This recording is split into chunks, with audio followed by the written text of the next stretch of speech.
Ni mhifadhi mkuu Innocent Lupembe kutoka huduma za misitu Tanzania kanda ya Nyanda za Juu Kusini.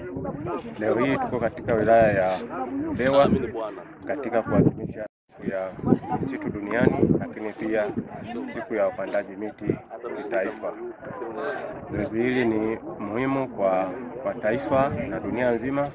Kama tunavyofahamu, misitu ni muhimu katika maisha yetu, na kama zilivyo kauli mbiu ya kidunia ni misitu na chakula, lakini pia kauli mbiu ya kitaifa ni kuongeza thamani ya mazao ya misitu kwa ajili ya kizazi cha sasa na kizazi cha baadaye.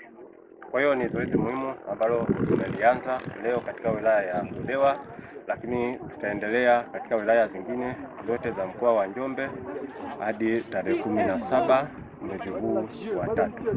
Kwa hiyo niwaombe wananchi wote washirikiane na sisi katika zoezi hili la upandaji miti mpaka mwisho ambao utakuwa tarehe 21, na tunakaribisha katika mji wa Njombe ili tushiriki pamoja katika kilele cha maadhimisho ya siku ya misitu duniani.